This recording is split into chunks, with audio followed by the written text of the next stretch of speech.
Alexander Isak has gone AWOL. Hmm.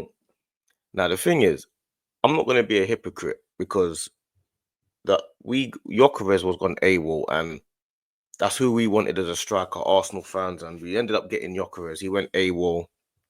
He he went on strike. He did exactly the same thing. So I'm not going to be a hypocrite here and say, oh yeah, Isak is in the wrong for going AWOL, because at the end of the day, if you want to go and you're under contract, there's only a few ways you can actually go.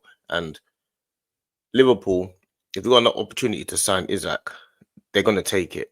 Any team will take it, especially after what Liverpool fans have been through, especially this summer and the history of that club.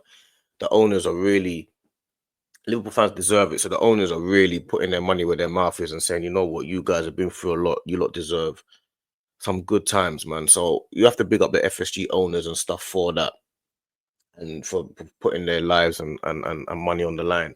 But in terms of Isak and Newcastle, I feel like it feels hard. Newcastle feel hard done by to me, because I'm trying to figure out what more Newcastle can do to please any of the top players.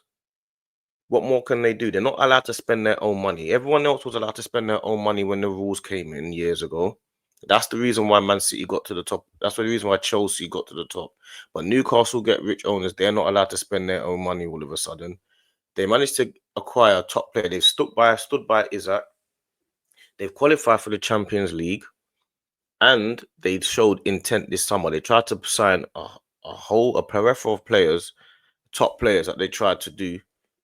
I don't understand how or what Newcastle are supposed to do to be able to convince top players to come to the club or to keep top players. Because the reason why they can't give him the money and 300 grand a week and stuff like that is because they're not allowed, or it doesn't suit them. They had to sell Anderson and all of these guys. Their team is becoming one of the best teams in the league, and they can't sign players. They're not allowed to spend their money. So how it's going to take Newcastle 5 years, 6 years for them to even be able to get around PSR properly. I don't know how this, it feels a bit off for me, because this is one of the best players in the world that they've managed to get. They took a risk on him. No one else took a risk on Isak, because everyone already knew about Isak, but everyone was talking about injury prone, doesn't score enough goals. Everyone already knew about Alexander Isak. Newcastle took a risk. They tried their best. They even tried to sign Ekitike this summer. Now some might say, oh yeah, they only tried to sign Ekitike because they knew Isak wanted to leave. That may be so, but they tried to sign him when Isak was still there.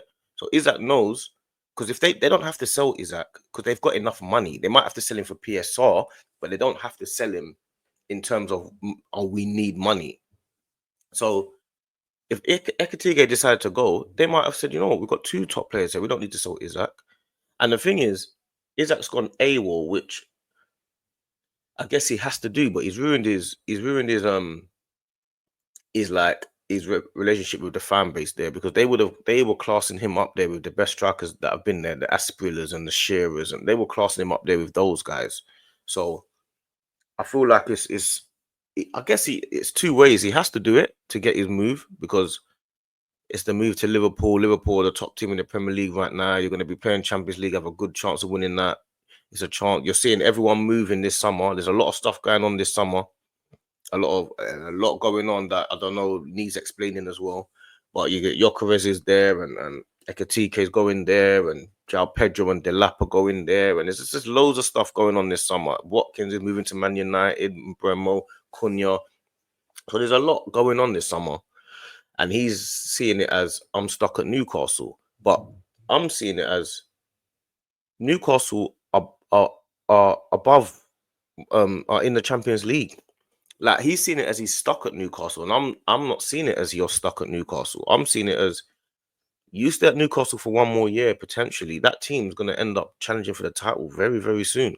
So it just depends on whether you want to challenge for the title now or whether you believe in the Newcastle project. But I guess it's hard to believe in the Newcastle project because they're not allowed to spend their own money. So really and truly, it's like Newcastle are playing football with one hand tied behind their back. Isak is looking at it like, well, you ain't going to be able to spend no money anymore because we can't spend money as a club. So I might as well go now to a team that can spend money, because Liverpool are looking at spending £500 million in this summer. That's what they're looking at spending. That's what they're on course to spending. Newcastle can't spend anywhere near that type of money. So really and truly, it's the situation. They've got nothing. It's Isak's fault personally, but it's not his fault because he wants to go for his dreams. Newcastle, it's not their fault because they can't spend their own money. So it's like you got one of the best players in the world and one of the richest teams in the world that neither of them can be happy because I can't match his dreams because I'm not allowed to, and he can't realize his dreams here because we're not allowed to show him we're gonna buy the best players in the world. So what are Newcastle meant to do? Newcastle can't do anything. They're just stuck there. Isak's gone AWOL. Now you've got an unhappy player, superstar of your team, unhappy player. The players are going to be irritated. The fans are going to be irritated. The owners are going to be irritated. Isak's going to be irritated. Liverpool now his value is going to go down a little bit because obviously it's clear that he wants to go now. So he can't even negotiate anymore. It's near the beginning of the season. The season starts in a couple of weeks. So it's like, let's get him out so we can try and get a player in, or you can be like, you know what, we're standing firm, you're not going. Like that, you see me, that's kind of more the angle I'm on. That's more the angle I will be on because it's unfair, and it's been and this could have happened earlier on in the season, not in the season, sorry, in the window, so that Newcastle had an opportunity to replace their player. This is a star player. Like, obviously, I don't know whether he's spoken to them behind the scenes, but he seemed unproblematic to me. I feel like Isak he wasn't a problematic striker. But if he had done this a lot earlier, or we had seen this earlier, Newcastle might have been in a position to maybe replace him with an Ekatike and have a bigger bid for Ekatike. Or Ekatike might have been like, you know what, Isak's not there, I'm going to be the main man.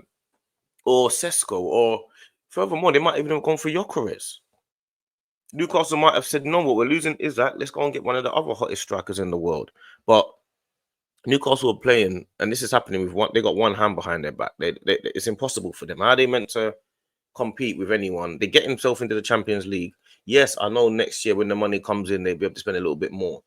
But what are they meant to do now? Their main striker, who's got 3 years left on his deal, which is a lot of years left, is on 100 and something grand a week. They can't really afford to pay him 300 grand a week or something like that because obviously whatever issues and PSR issues, it makes no sense. It will break their wage structure currently.